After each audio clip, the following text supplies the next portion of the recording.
Hey everyone, it's been a little while since we've done a video. As some of you know, I've had hip surgery. So today's workout is going to be very modified. So it really is for everyone, especially if you're going through recovery like me. So we'll go over all of these movements, modifications, and then steps that you can take to make it just a little bit harder if you're ready to go out there and do a great workout. So today is for time. You're gonna have a buy-in, which means you're gonna, before you start the workout, you're gonna do a 1 minute plank hold. And then you go right into 4 rounds, like the clock's running this whole time. Go into 4 rounds of 10 kettlebell high pulls, 20 sit-ups, 10 slam balls, 20 shoulder taps, and 10 overhead presses. So again, we're gonna go through all of those movements and the modifications, and then you can get started. It's for time. So you're gonna set your timer on your, whatever you're using for a timer. The first part, you're gonna do 1 minute plank hold. So you're keeping the clock running the whole time, and then you only do the plank hold once. So we can do this a few ways. We can hold it like this, where our arms are straight up. We want our butt down, and everything should be flat and in a straight line. And we're really squeezing our abs as we're doing this. Or we can go down onto our elbows here, and we can hold it like this. The same thing, we just don't want butt up or butt sagging. We want a nice straight line, really squeezing that core. Now, if you're having a hard time holding it for a whole minute, that's okay. You can rest for a second or two, just by putting one knee down slightly, but try not to stay down there too long, just for a second or two. Okay, so then after you do that 1 minute of the plank hold, then we're gonna go right into 4 rounds of the following movements. Now, as you guys know, right, I'm very limited because I am still in the recovery process from my hip surgery. So these movements are going to be very modified, but I will explain how to do them regularly too. So the first thing is going to be a kettlebell high pull. So we would take our kettlebell and we would come down, keeping our chest up straight, hold with 2 hands, and do kind of like a deadlift up, and then pull our elbows nice and high, come back down, keeping that back straight and chest up the whole time. Now for me, I can't put any significant weight on my hip, so I've set up a nice modified movement for myself. I have my kettlebell and I have my plates set up to a height that is right for me. And I'm going to again keep my chest up, back straight, and I'm going to pull up with that kettlebell. I'm going to move this. Hold on 1 second. Oh no. Again, we're going to look forward, chest up, back straight, pull, and again, nice high elbows.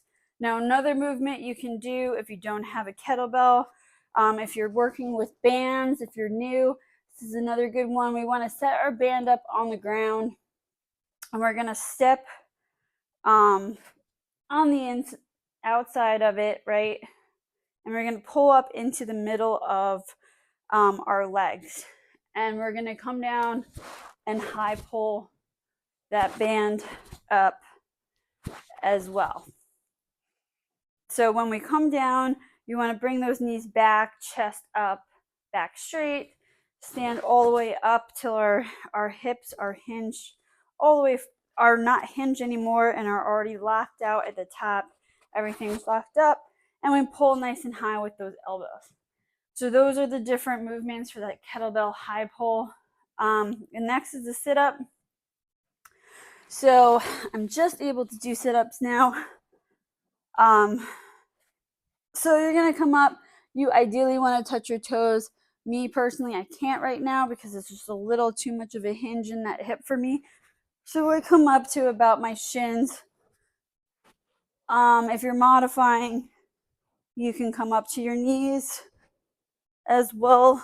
Just make sure you're squeezing those abs no matter how far you're coming up. So the next movement is going to be our slam ball. I'm going to demonstrate with this nice ball first. So a regular slam ball, we would come down into a nice squat. Our chest is up. We're going to grab with two hands.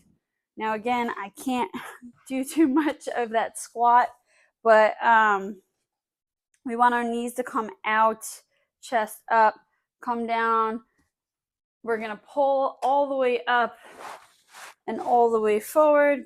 And then when we come down, we don't want to slam the ball from the top. We don't want to hinge. We want to come down with the ball. So again, no hinging, no throwing. We want to come down, squat, come back up. Now for me, my modification, since I'm not supposed to be lifting over too much overhead, I set up my box here and my bench and my slam ball, and I'm doing seated slam balls. So again, it's the same movement, except I'm not squatting down. I'm coming and grabbing the ball with two hands, and then I'm bringing all the way overhead and coming down, slamming the ball.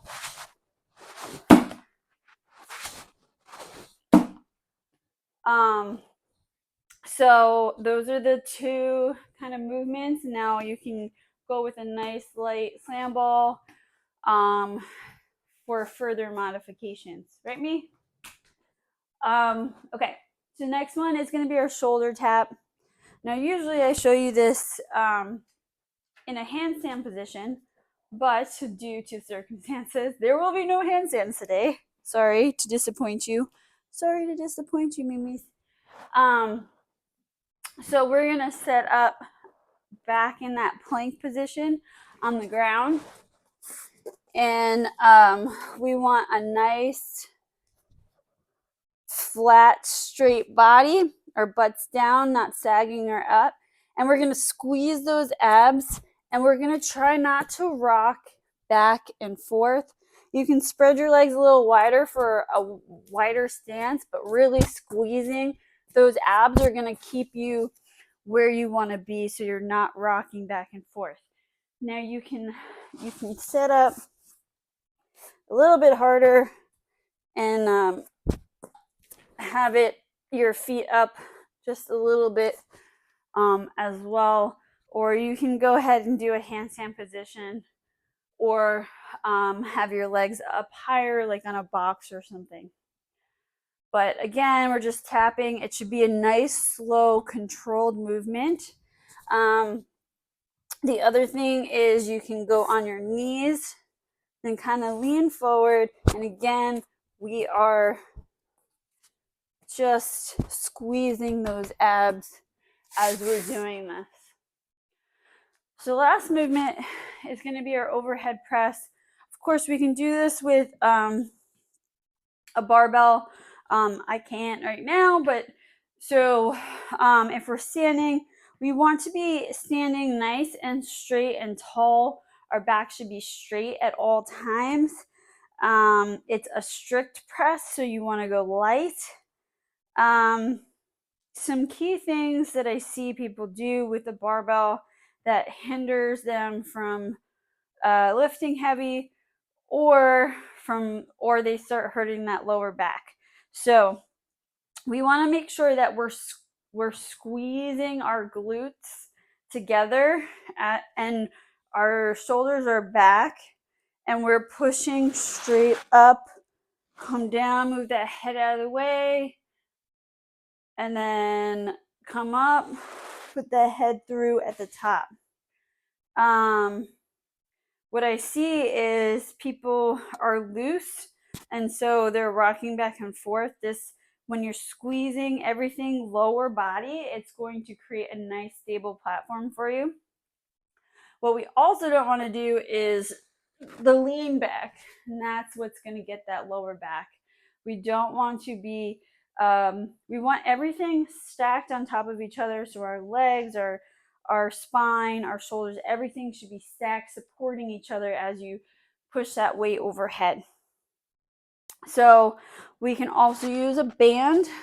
So just take a band of your choice, and you're going to stand on it with one foot, and you're going to do 10 on each side. And again, you want to, even though it's just a band, you want to make sure to have that good form. Or you can do seated presses, and you can do 2 or 1 at a time. So we're going to just have that dumbbell on that shoulder. We're going to sit up nice and tall, squeezing everything straight up and down. We don't want to come down here where, I don't know if you can see. You don't want to come down here. As you come down, it's putting a weird pressure on your wrist and your elbow and shoulder. So we just want to stop here, come down, stop. And again, we want to be sitting up. We want to try to avoid the lean over as we come, because again, we're taking that spine and putting it out of place. So that is the workout for today. Again, it's for time, so keep that clock running. Do that 1 minute plank hold, and then go straight into those 4 rounds of those movements, and good luck.